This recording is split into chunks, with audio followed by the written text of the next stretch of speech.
estudiando el libro de Efesios hasta cuando terminemos que el capítulo 6, vamos en la mitad recién, estamos avanzando ya a la parte final.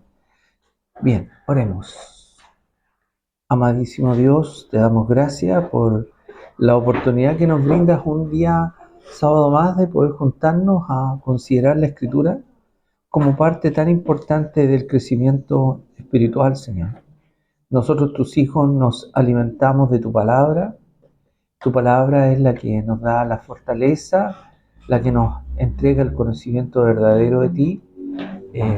Probablemente muchas interpretaciones, Señor, y queremos que eso no sea, son equivocadas, pero tratamos de hacerlo lo mejor posible, Padre, para que la palabra fluya y llegue a los corazones de mis hermanos con la alegría que ella provoca cuando es bien trazada y cuando es bien analizada, Señor.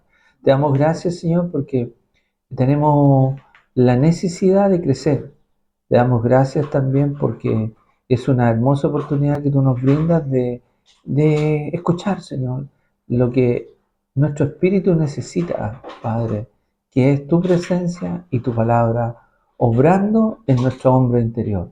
Para la gloria de tu nombre te damos toda la alabanza a ti, Padre. Amén y amén. Bien, Efesios capítulo 3, del verso 14 al 21. Hemos ido avanzando lentamente, pero lo importante es que van quedando contenidos bien interesantes en medio nuestro, que lo hemos ido analizando y sacando algunos puntos de vista bien buenos y que nos hacen crecer. Dice así: por esta causa, Pablo hablando, ¿no? Doblo mis rodillas ante el Padre de nuestro Señor Jesucristo, de quien toma nombre toda familia en los cielos y en la tierra, para que os dé, conforme a las riquezas de su gloria, el ser fortalecidos con poder en el hombre interior por su Espíritu, para que habite Cristo por la fe en vuestros corazones, a fin de que, arraigados y cimentados en amor, seáis plenamente capaces de comprender con todos los santos cuál sea la anchura, la longitud, la profundidad y la altura, y de conocer el amor de Cristo, que excede a todo conocimiento, para que seáis llenos de toda la plenitud de Dios, y a aquel que es poderoso para hacer todas las cosas mucho más abundantemente de lo que pedimos o entendemos, según el poder que actúa en nosotros. A Él sea la gloria en la Iglesia, en Cristo Jesús, por todas las edades, por los siglos de los siglos. Amén. Entonces consideramos desde el verso 14 al 21. Hoy día yo creo que con suerte alcanzaremos a ver unos 2 o 3 versículos, si así Dios lo permite, ¿ya? Dice, la causa de Pablo, si por esta causa doblo mi rodilla ante el Padre de nuestro Señor Jesucristo. ¿Cuál era la causa de Pablo? Esta causa, ¿cierto?, era vital para él y su vida espiritual. Esto era lo que a él lo sostenía para cumplir el propósito de Dios en su vida, ¿cierto? Sabemos cómo Dios llamó a Pablo, sabemos cómo él llegó al Evangelio, ¿cierto? Y sabemos que él, en todo su ministerio, en toda su existencia, nos dejó un gran ejemplo de cómo se sostenía en el Señor, a pesar de las tribulaciones, de las persecuciones, de los múltiples azotes, de las cárceles, de los naufragios, del hambre, del trabajo, de la persecución, etcétera, etcétera, etcétera. Pablo se sostenía en Cristo. ¿Y por qué? ¿Por qué se sostenía en Cristo? Porque Él lo sostenía. ¿Entiende? Por eso que Él se sostenía, porque Él lo sostenía. Y eso es la causa de Pablo. Su causa, entre otras cosas, eran los perdidos, ¿cierto? Los perdidos, los que sufrían por no tener una oportunidad de entrar en las sinagogas. Él también sufría por eso, ¿cierto? Porque veía a las multitudes de hombres y mujeres sin Dios y queriendo entrar a las sinagogas, y las sinagogas estaban cerradas para ellos. Entonces ella les predicaba el evangelio del reino y, ¿cierto?, abrió la iglesia. Entonces esto es lo más interesante, que cuando le expresa, ¿cierto?, esta carta a los que estaban en Turquía allá, ¿cierto?, él sufría por la oportunidad que ellos tenían de no poder entrar a la iglesia. Esa era su causa. ¿Y dónde estaba la mayoría de ellos? ¿A quién adoraban? A Diana, ¿cierto? En los templos donde había prostitución, donde había sacerdotisas que solamente se entregaban al final de los servicios a laxivia, a todo ese tipo de conducta. Entonces Pablo sufría por todo eso. Ahora, también sufría por los gentiles de todo el mundo. Sufría también por los que morían sin Dios. Ahora, yo estuve viendo, ¿cierto? Se me ocurrió a mí, dije yo, bueno, ¿y cuánta gente en esos años existía en el mundo? Porque ahora hay 8 mil millones de habitantes en el mundo, un poquito más, ¿cierto? Pero en ese entonces solamente habían 300 millones de habitantes en el mundo. 300 millones. Ya era una cantidad enorme, ¿no es cierto? Era buena cantidad en todo el mundo, ya sea en Europa, en Asia, en Oriente Medio, en fin, todos los países que comprendían hasta ese momento, ¿cierto?, lo que se conocía del mundo.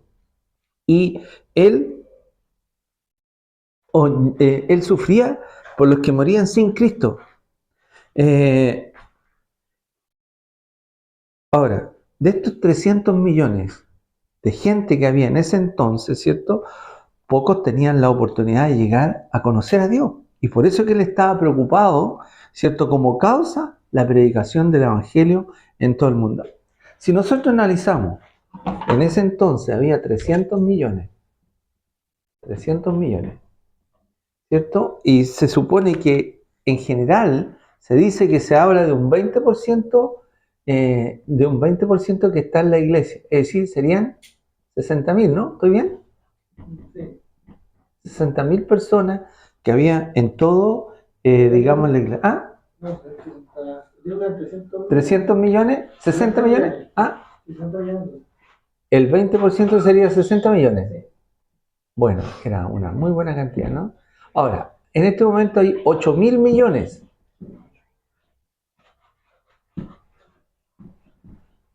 ¿Estoy bien? No, pues está ahí 8 millones, 800. 8 está bien, pues. Está bien. ¿Cuánto es el 20%? 16.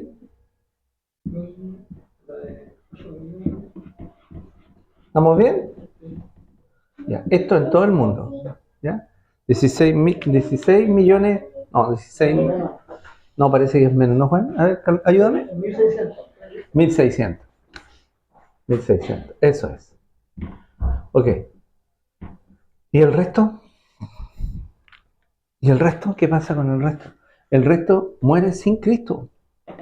Está la cortina musulmana, están todos. Ahora, yo tengo la esperanza de que el Señor, a través de su misericordia, lleguen al cielo. Siempre he dicho eso, ¿no? Que lleguen al cielo como invitados. Aquellos que están en diversas iglesias y que tienen un conocimiento de Dios. ¿Por qué? Esta invitación a la boda. Pero tiene caducación, ¿no? A ver.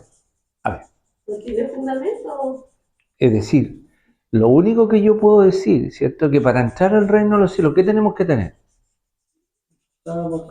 Haber pasado por esto, ¿cierto? Por la cruz, donde hay propiciación, remisión, etcétera, todas esas cosas que hemos visto. Si no está inscrito en el libro de los cielos, ¿cómo entra? ¿Cuál es la garantía de entrar? No entra. Entonces, pero la Escritura también dice que la misericordia de Dios vence el juicio. O sea, está sobre el juicio, no lo vence. En algunas partes dice que vence el juicio, pero la misericordia está sobre el juicio. ¿Sí? Entonces, a las bodas del Cordero, y tú ves el pasaje de las bodas del Cordero, hay invitados, ¿cierto? Y esos invitados están en la boda. ¿Dónde va a ser la boda? En los cielos. En los cielos. La boda es en el cielo, ¿cierto? Ahí es la boda. Y si habla de las bodas del Cordero, que están los invitados, ¿qué hacen ahí? Están, ¿cierto? Están en el cielo. Ahora, ¿qué va a pasar con ellos? Es un misterio. ¿Entiendes? Es un misterio. Pero están en el cielo. Están.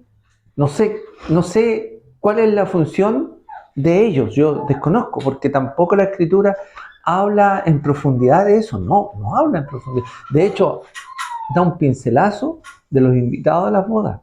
¿Te fijas? Ahora, la Escritura también dice, anda y ve por las plazas y los collados y por los parques, por todo lugar, y fuérzalos a entrar. Y se llenó la casa de Dios con cojo, con manco, con ciego, con todos los que le dijeron. Él tenía preparadas las bodas del Cordero e invitó a varios. Y uno le dijo, Señor, he comprado 5 yuntas de bueyes y necesito ir a verlas. Te ruego que me excuses. Otro le dijo, Señor, estoy a punto de casarme y no puedo.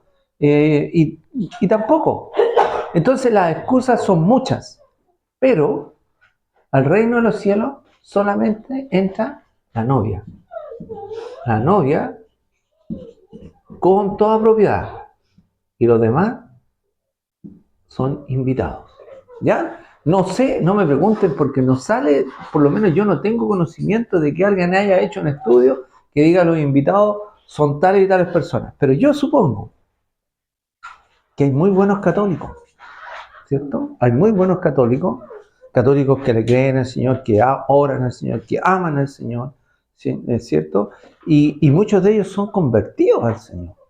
¿Entiendes? Porque tampoco nos podemos cerrar que somos nosotros solamente exclusivos, nosotros, ¿no? Eso, para mí eso no tiene asidero.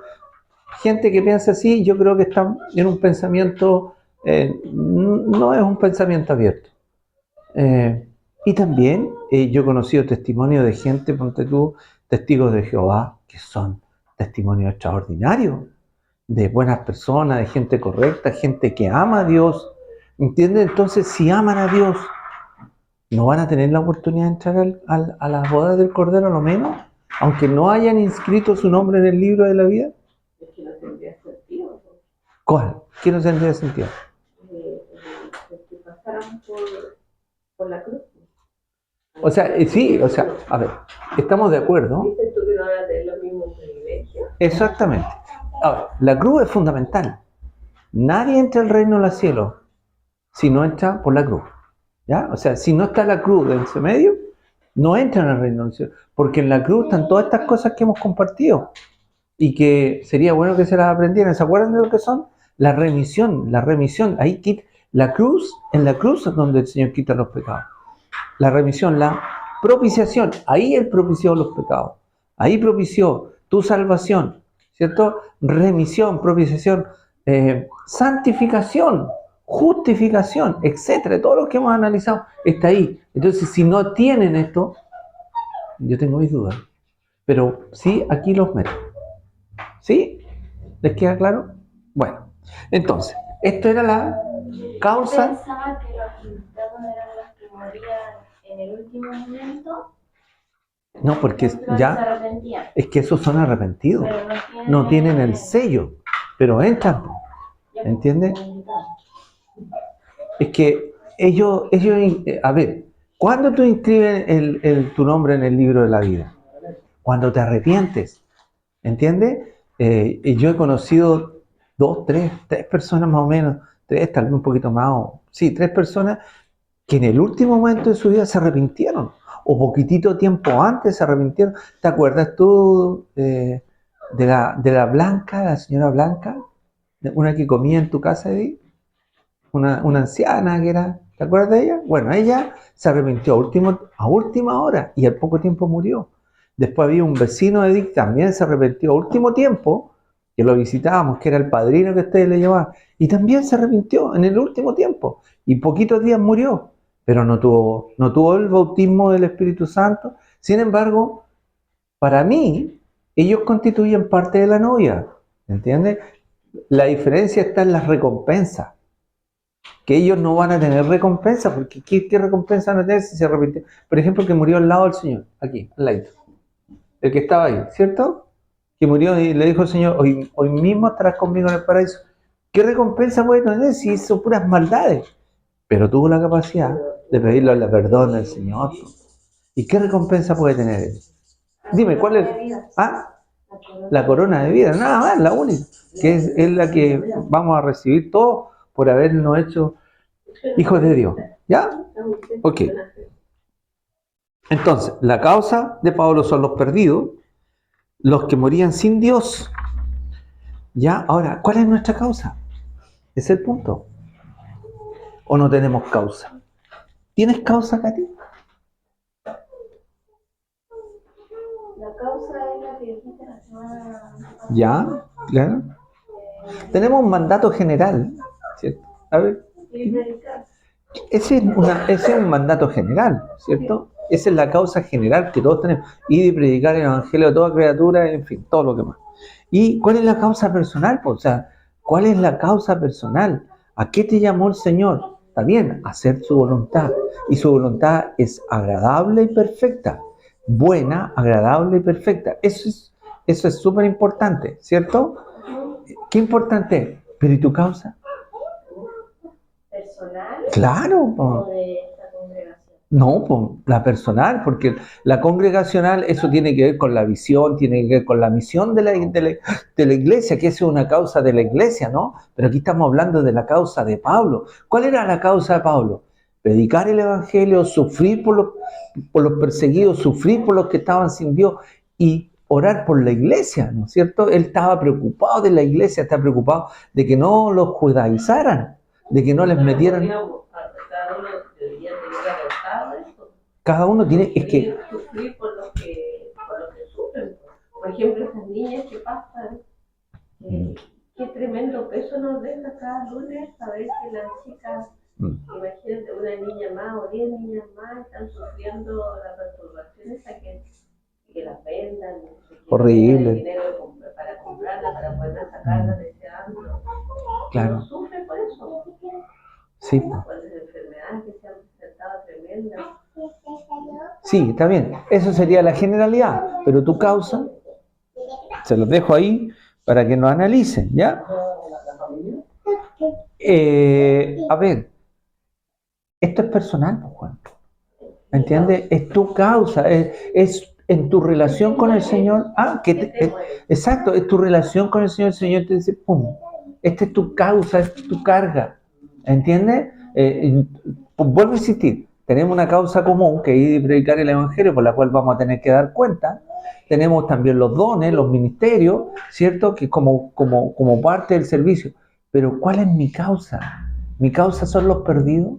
Mi causa son, qué sé yo, los ancianos, las personas en situación de discapacidad, qué sé yo, mi familia. Puede ser tu causa, tu familia, y predicar el evangelio de tu familia, que ellos se conviertan y que ellos caminen en el evangelio.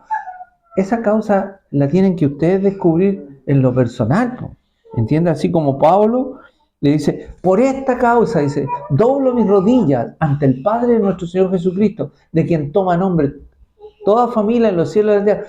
Su causa que tenía, y él oraba por su causa. Su causa era predicar a todos. Predicar era la iglesia.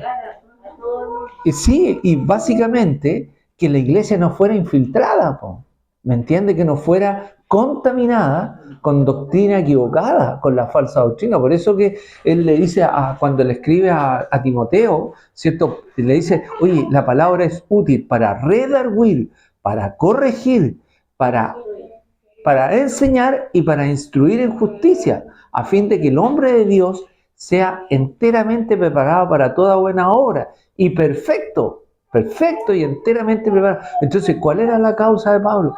Pablo estaba sufriendo por la iglesia. ¿Me entiendes? ¿Por qué? Porque habían entrado encubiertos muchos hombres que querían judaizar la iglesia. ¿Qué significaba? Que les querían meter, ¿cierto? Toda la gama de cosas que hacían en la sinagoga, respetar el día sábado, los diezmos. Y Pablo no habla de los diezmos. No habla de los diezmos. ¿Me entiende? ¿De qué habla Pablo? De la ofrenda. Entre paréntesis, hablando de la ofrenda, ya que tocamos el tema, nosotros tenemos como iglesia, ¿cierto? Un ingreso mensual, que es X. ¿Ya? Y ese ingreso mensual que es X, la verdad que hemos tenido harto y es una bendición, ¿no? Porque aportamos a la iglesia, a la iglesia de arriba, a la iglesia del Pastor Carlos, hicimos una ofrenda a un hermano que está pasando un proceso de cáncer, ¿cierto? Aportamos al ministerio al ministerio Puente de Vida, ¿no? Puente de Vida, y también hacemos una ofrenda a 2 o 3 hermanos más. Entonces, nuestro dinero que ingresa acá, ¿cierto? Está siendo muy bien distribuido, porque la ofrenda sirve. ¿Y cuánto sirve? ¿Entiendes? Ahora, quisiera que fuera mucho mayor mayor la cantidad, pero eso depende de cada cual. Yo no le puedo decir, ¡ay, que están ofrendando poco! O, pucha, bájale un poquitito a la ofrenda. Porque... No, eso es de cada cual. Ahora, yo lo único que sé decir, y lo digo porque esto es súper importante,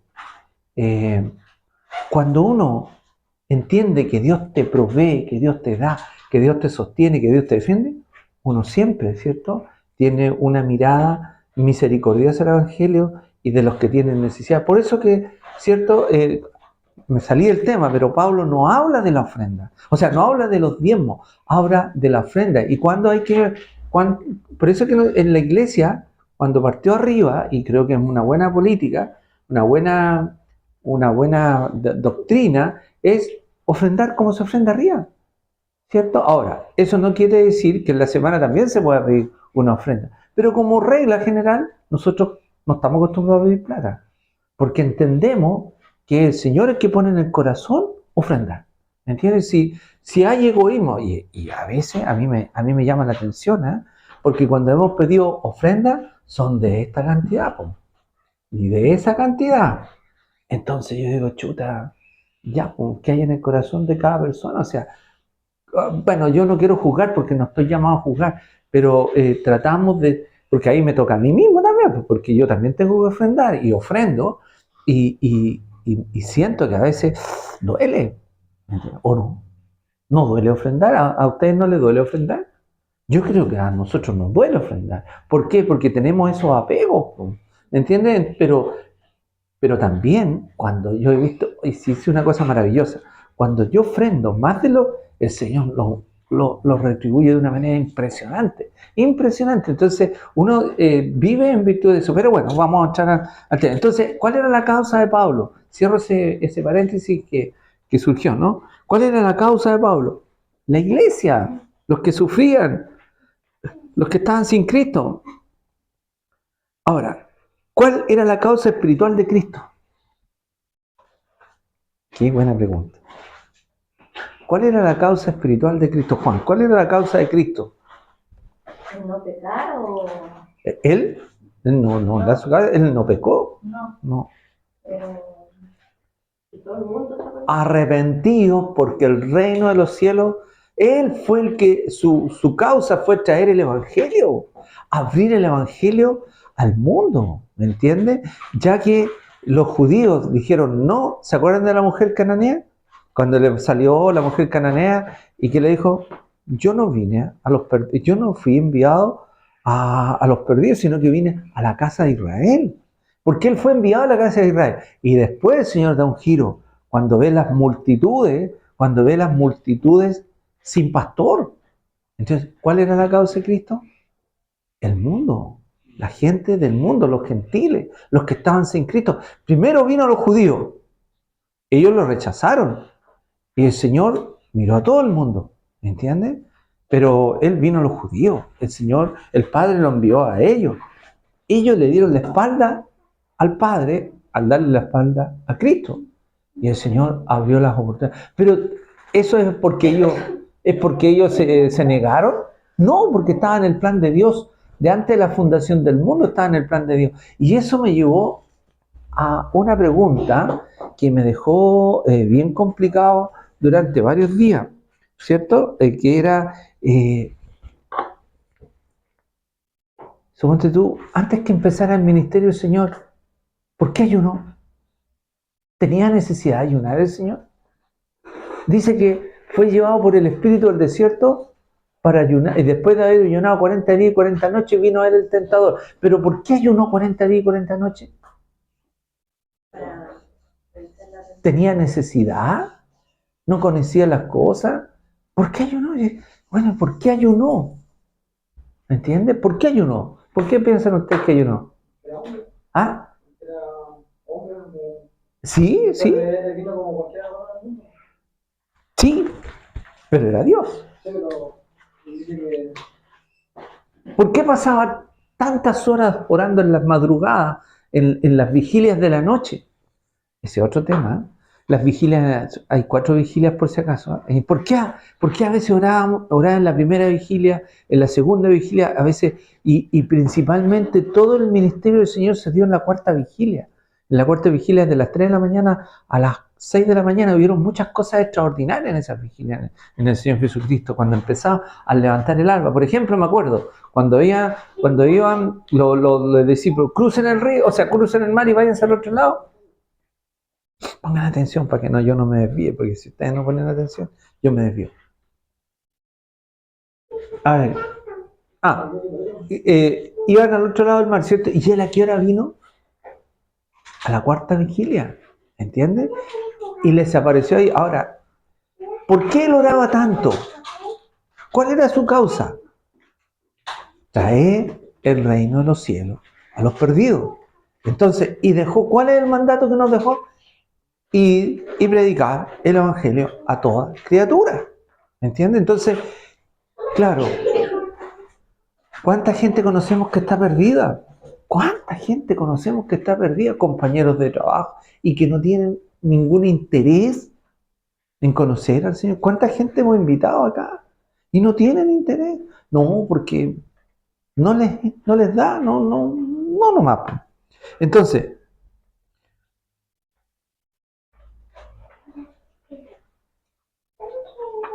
ahora, esta causa, con esto terminamos, entrega diversos privilegios a los hermanos en Cristo. Si nosotros analizamos los 3 primeros versículos, los 3 primeros capítulos, fuimos bendecidos como causa en los lugares celestiales. Esa es una de las partes de los privilegios de estar en Cristo, ¿cierto? Fuimos escogidos antes de la fundación del mundo. Fuimos predestinados para ser adoptados. Fuimos considerados como hijos.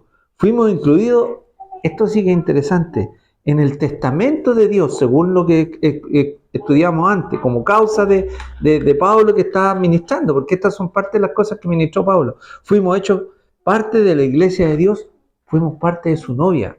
Ahora, Pablo dice, doblo mi rodilla ante el Padre de nuestro Señor Jesucristo, de quien toma nombre, todo nombre en los cielos y en la tierra. Dice, doblo mi rodilla. ¿Por qué dobla su rodilla? Porque es un grado de humildad ante Dios. ¿Quieres leerlo, Katy?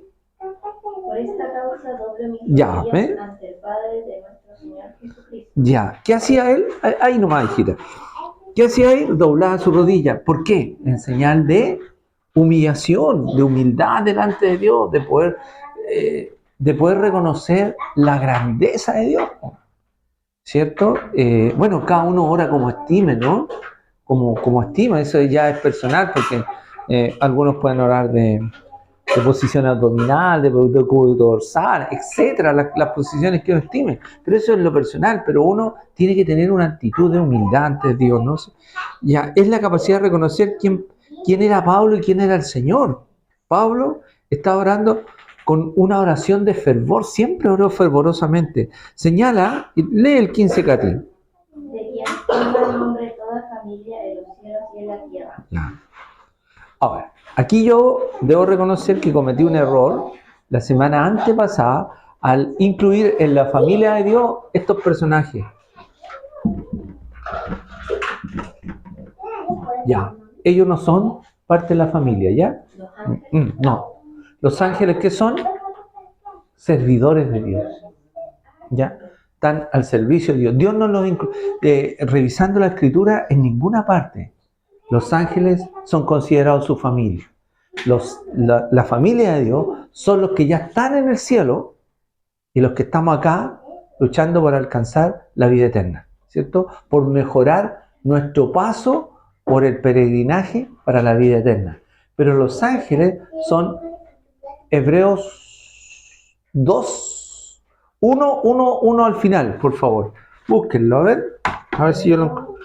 Hebreo 1, en el capítulo 1, al final del libro de Hebreo, dice lo que son los ángeles. Y ahí está claramente establecido lo que el Señor dice de ellos. que a ninguno lo sentó en lugares especiales, dice, a ver, dice 1.14, dice 1.13, toma. Pues, ¿a cuál de los ángeles dijo Dios jamás? Siéntate a mi diestra hasta que ponga a tus enemigos por estrado de tus pies. No son todos espíritus, ministradores, enviados para el servicio a favor de los que sean herederos de la salvación.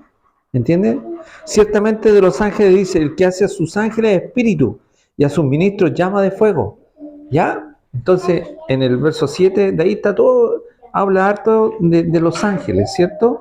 Pero en ninguna parte establece, y ahí yo me reconozco que cometí un error, ¿cierto? Y pido disculpas porque les enseñé, pero resalzo mi error, diciéndole que los ángeles no son parte de la familia de Dios, son espíritus ministradores de servicio de nosotros, de los que hemos heredado la salvación, y son enviados del Señor, y son servidores de Dios, ¿cierto? Algunos tienen diversas funciones, como ya lo analizamos, unos son gobernantes, otros son enviados, en fin, otros son custodios, en fin, tienen diversas funciones, ¿ya? Ahora, el verso 15 dice, señala que toda familia toma ese nombre, sea arriba en el cielo o abajo en la tierra, es el mismo nombre que es Dios. ¿Para qué? Para ser fortalecidos con poder en el hombre interior. Busca el verso 16, Edith, por favor. ¿Puedes leer el verso 16? Juan 3:16, o sea, Efesios 3:16, ¿qué dice?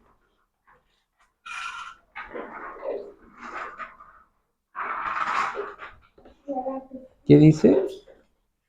¿Lo leo? ¿Ya? No. 3:16 dice, para que os dé, conforme a la riqueza de su gloria, el ser fortalecido con poder en el hombre interior por Cristo. Claro. ¿Para qué? Para ser fortalecidos con poder en el hombre interior. Entonces, si hay un hombre interior, también hay un hombre exterior, lo que vemos nosotros, ¿cierto? Ahora, en todo momento el Señor nos está fortaleciendo. El problema es que a veces nosotros no acudimos a Él. Por alguna extraña razón, en vez de estar más cerca de Él, a veces las dificultades nos alejamos de Él.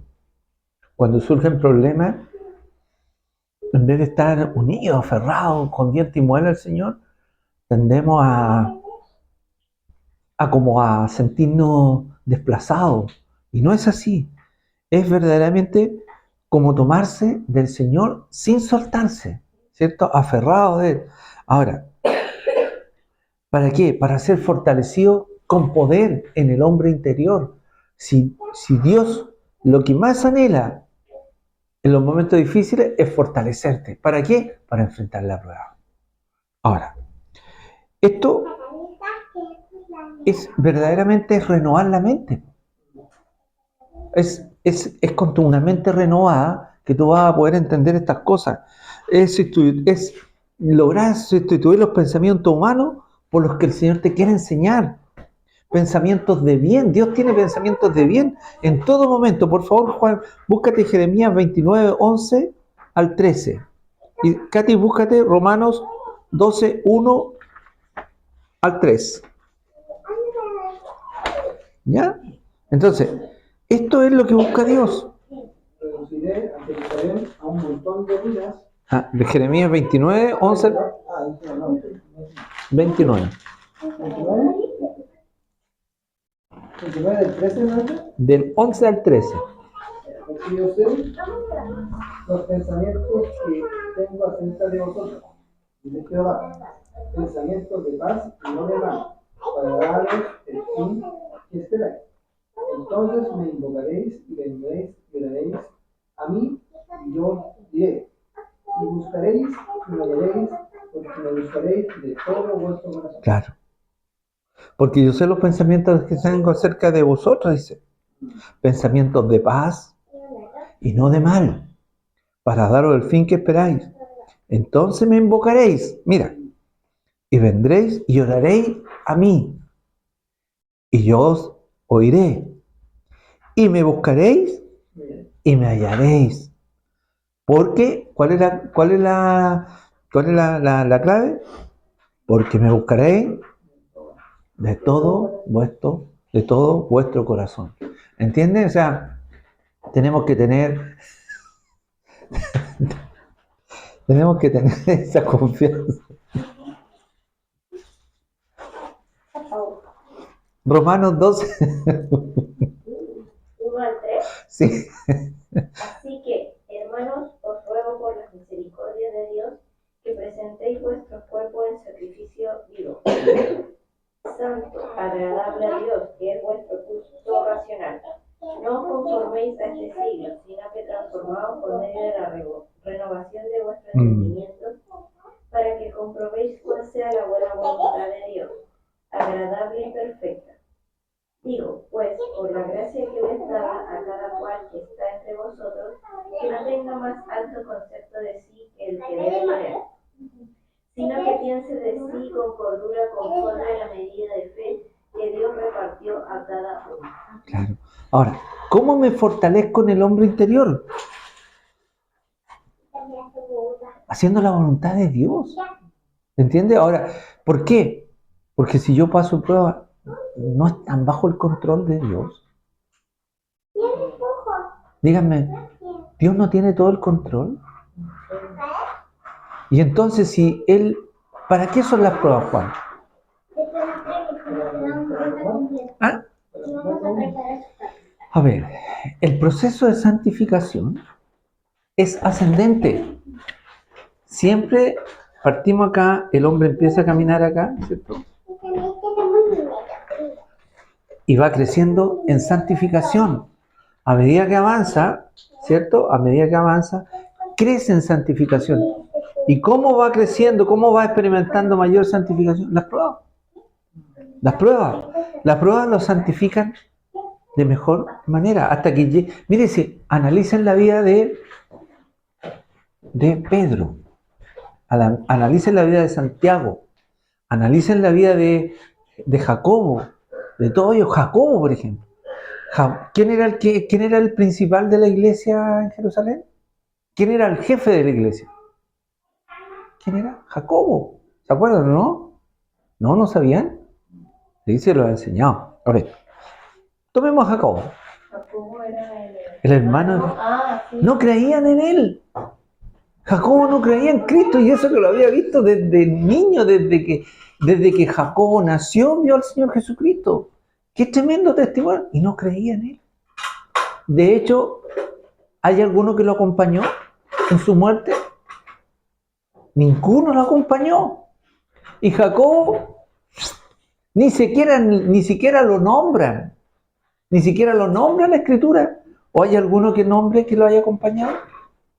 El único que estaba en la distancia, ¿quién era? Pedro. Y lo negó 3 veces.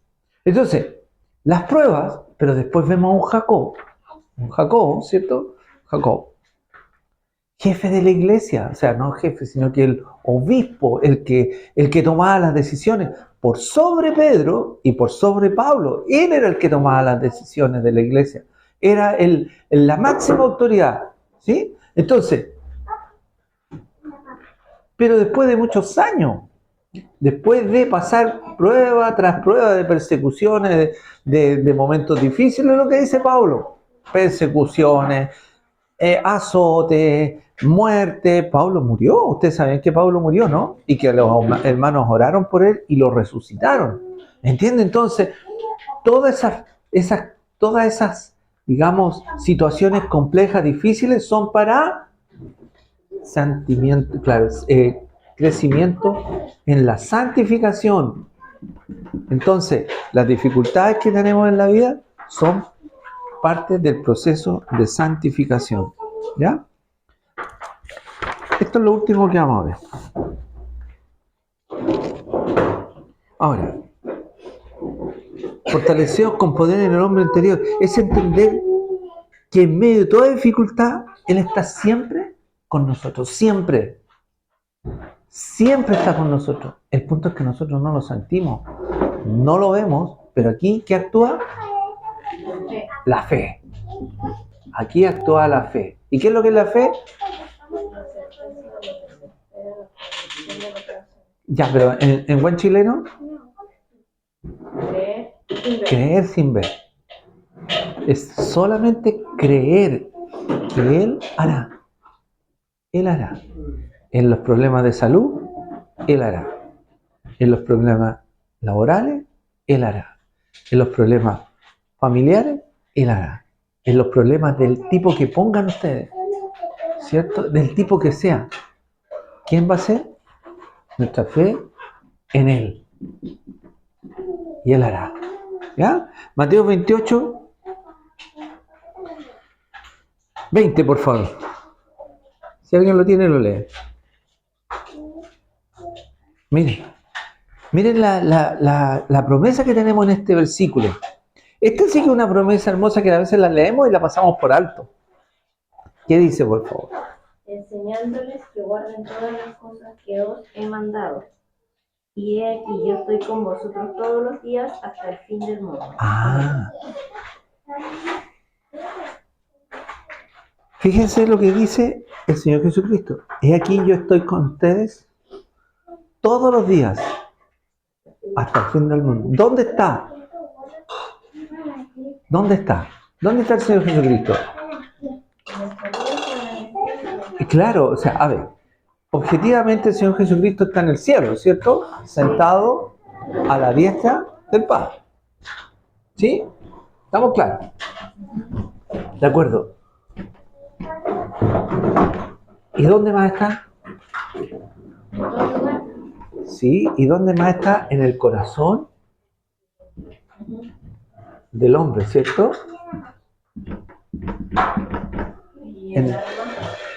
Bueno, ese es otro tema. Pero, a ver, mira.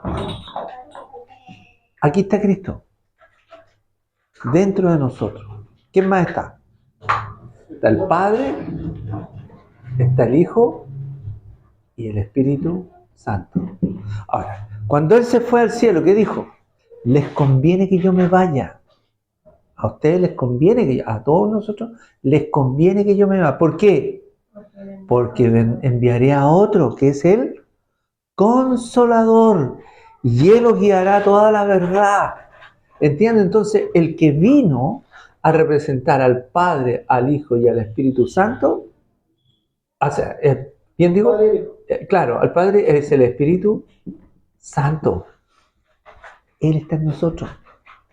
Él es la tercera persona de esta santidad bendita que está en el corazón del hombre. Y si Él dice, yo estoy con vosotros todos los días y hasta el fin del mundo, ¿puede salir de ahí? A ver, buena pregunta. Con esta vamos a cerrar. ¿Y aquellos que se alejan del Señor? Que pasan años.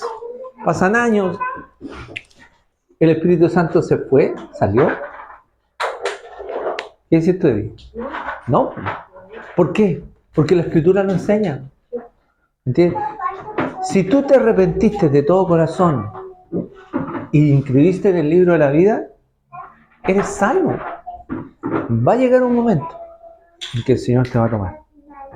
Te va a volver a llamar. Miren, estaba conversando con esta persona que le hicimos la ofrenda, que es Patricio, Patricio Contreras, y él me decía, hermano, me decía, mira, yo llevo tantos años en el Evangelio sembrando. Él es un hijo de Dios que trabaja en el metal, en donde están los rockeros más perversos que uno pudiera. Y me contó testimonios extraordinarios. Me decía, mira, yo conozco todas las bandas que vienen a Chile, nosotros atendemos todas esas grandes bandas, las atendemos nosotros. Y me he sacado fotos con rockeros que son, pero extraordinarios. Y hay algunos satánicos como Iron Maiden, me contaba de AC/DC. Hay uno que era de Iron Maiden. ¿Cuál es el último que vinieron? Antes de ayer vinieron Iron Maiden, eso. Y hay el guitarrista, que es un guitarrista a nivel mundial, que ese dice que era el que, ¿sabes lo que hacía? Pescaba gallinas arriba del escenario, les cortaba el cuello con las manos así, y las hacía chorrear de sangre y todo.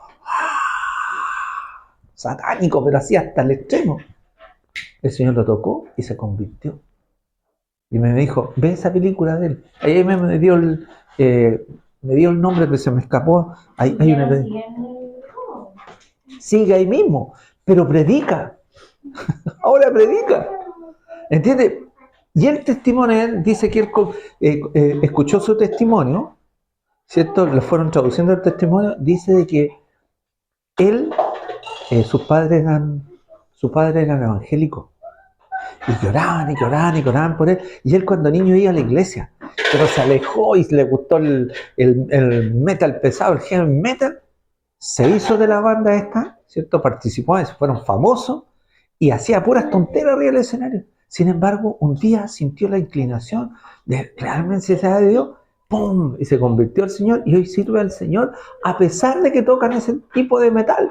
Entonces, Patricio me decía a mí, mira Marco, me decía, yo he sembrado por años el evangelio en todos en los rockeros, en los punk, en los trash, en los anarcos, les he predicado mucho. ¿Y tú crees que alguna vez, en todos estos años, se han juntado? Y ahora me dijo, me están recién empezando a llamar. Y me llaman, Pato, ¿sabes qué? Una vez, 2 años atrás, me predicaste, ¿podías orar por mí? Y dice que lo están llamando para orar por ellos. ¿Entiendes? Entonces me decía, ok, yo estaba orando por ellos. Dios escucha la oración, a pesar de que, así como este de la banda Iron Maiden, ¿no es cierto? Ese era un perverso, el Señor lo escuchó y se arrepintió. ¿Por qué? Porque en algún momento dado, o entró el Señor en su corazón, o alguien oró por él y el Señor lo recogió.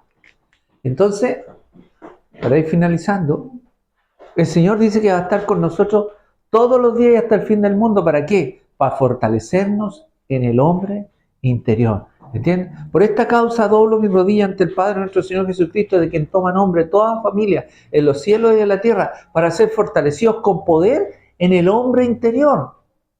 ¿Entienden? Entonces, ¿dónde nos tenemos que fortalecer? Adentro. ¿Por qué? Porque el Espíritu Santo está dentro de nosotros. El punto es que a veces no valoramos eso. O no le damos la importancia que él tiene. ¿Por qué? Porque el Espíritu Santo lo único que busca es que nosotros tengamos comunión permanente con Dios. Esto es lo que él busca. Por eso es que hay que fortalecerse en el hombre interior para poder tener esta comunión permanente, ¿cierto? Con este hombre, con este Dios tan maravilloso. Cerramos aquí, ¿cierto? Pero les quiero hacer un desafío. Ya terminamos con el estudio, les quiero plantear un desafío. Y que estaba pensando, y el Señor puso esta carga en mi corazón, que los quiero plantear un desafío. Y es que, no sé si hacerles un regalo, yo creo que sí. El que se lo aprenda todo esto, le voy a hacer un regalo para la Pascua. ¿Ya?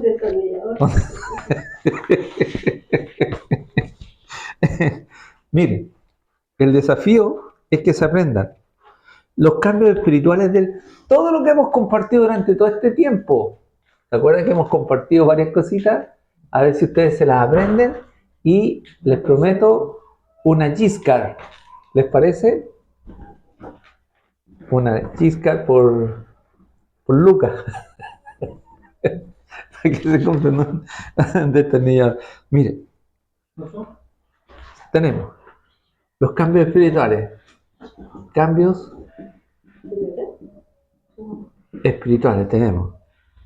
Estados de la mente. Tenemos lo que se logró en la cruz. Facultades del hombre.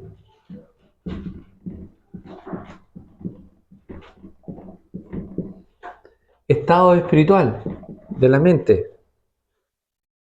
Estado de la mente. Y ámbito de la vida. Ya. Hemos ido a aprender, por ejemplo, aquí veamos las facultades del hombre. Ya Katy, nómbrala. Cualquiera. Mm, Nómbrenmela. ¿Del hombre? Las facultades del hombre. Del hombre no me lo sé, de la mente me lo sé. No, pero la facultad del hombre,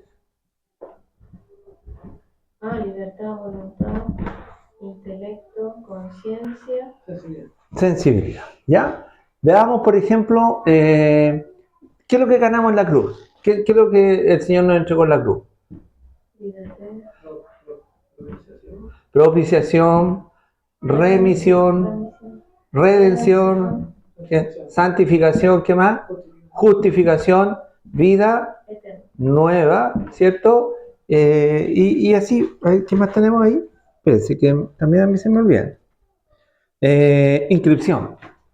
¿Ya? Inscripción. ¿Dónde? ¿Ya? A ver. Los estados de la mente. Mente carnal, mente reprobada, ¿qué más? Mente banal, mente entenebrecida, mente, digan, ¿no? ¿No hay más? No, sí hay más. Y la Cauterizada. espiritual. Y sí, y espiritual.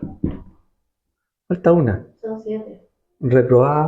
Reprobada, carnal, entenebrecida, cauterizada, corrupta, reprobada, banal, espiritual. Corrupta. ¿Ya? Entonces, les voy a mandar esto. Se los voy a mandar para que realmente se lo aprendan.